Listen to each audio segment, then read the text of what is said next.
How is your work ethic? That is a good question. A lot of that is dependent upon how you were raised, what happens during your early years, and then ultimately what happens is that you decide on what things are important to you, and hopefully you will put some effort behind it. Most people that achieve extraordinary things are laser focused and don't have a lot of distractions. Does that lead to a balanced life? No, it does not, despite what some people will say to you. But if you look at Olympic athletes, the amount of sacrifice that they have in other areas to train for that medal is incredible. If you look at people like Steve Jobs, who I think commented that commitment at Apple begins with 100 hours a week, people like Elon Musk, et cetera, they tend to put a lot of hours into what they are working on and what's important to them.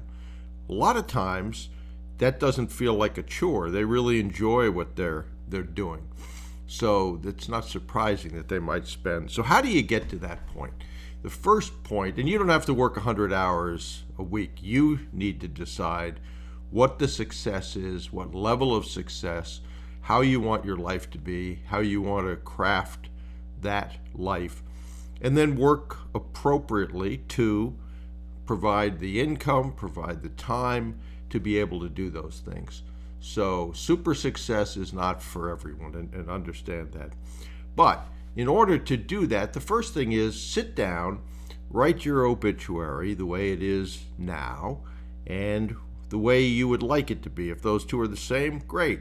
If not, what are the things you would like to say in your obituary that you're not able to say based on what you're doing now? So take the time to go and do that. That's a sobering experience for a lot of people. Then take those things that are in that obituary and the goals that you have and write your affirmations. And you can look at how to write affirmations in my courses. You can get it from my YouTube channel. Just put in affirmations and I think you'll see 3 or 4 posts.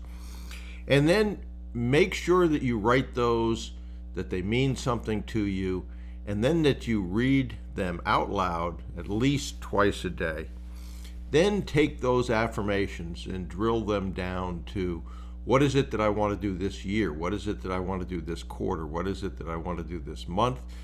Ultimately, what is it that I want to do this day? And if you use something like the Ivy Lee method, where you write down each night the things that will move the needle the most for the following day, and you use a planner or some function, and it can be a simple piece of paper if that's what you want to use. I use a Franklin planner and have for years. You put down what you want to do. Now, a simple example of that, I ended up going to the grocery store with my wife yesterday, and there was something that I needed to get. Typically, I would have put that in my planner. For whatever reason, I did not put it in my planner. And so went to the store. She had a list. She knows what she wants to get. She knows what aisle stuff is in. She's a little funny that way.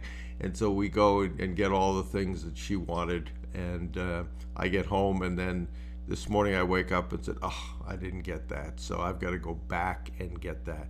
Now, if I had written down in the Ivy Lee method or planner, which I use, to get those yesterday, and I had done that in time so that I could do that to get them, that would have been a different situation.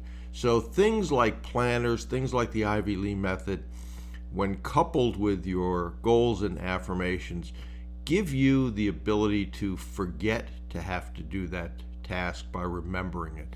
You can just look at, okay, here's what I'm going to do today.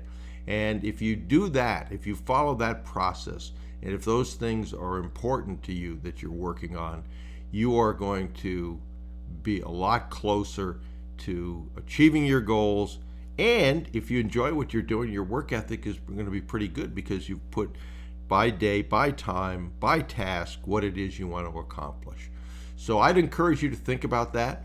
In today's world, especially with social media, And those people are incredibly talented at taking your attention and providing a distraction that points you to them.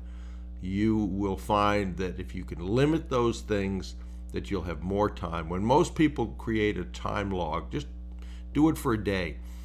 I got up at this time, I did this, and list the task and the time.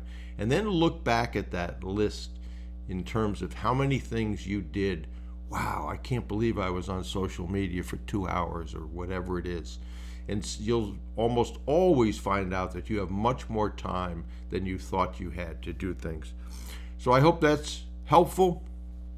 In terms of being helpful, if you know the steps in this business acquisition, great. If not, the Acquisition Advantage Bootcamp is the best way I know that I've put together to be able to follow those steps. If you want to know how to start conversations, just go over to brucewhipple.com, grab the free course. If you want to go there directly, just brucewhipple.com/free course. And there are still some spots opening up in the VIP Mastermind. If you've looked at that and has interest, certainly email me, bruce@brucewhipple.com. But knowing what you want to do, knowing how to do it, having it a priority, setting the tasks that will lead you to that end result, that will help with your work ethic, and there's no substitute for working on something. Most of this doesn't happen by accident. So work hard, and I hope, as many of my mentees have, you will find that you actually do achieve your goals.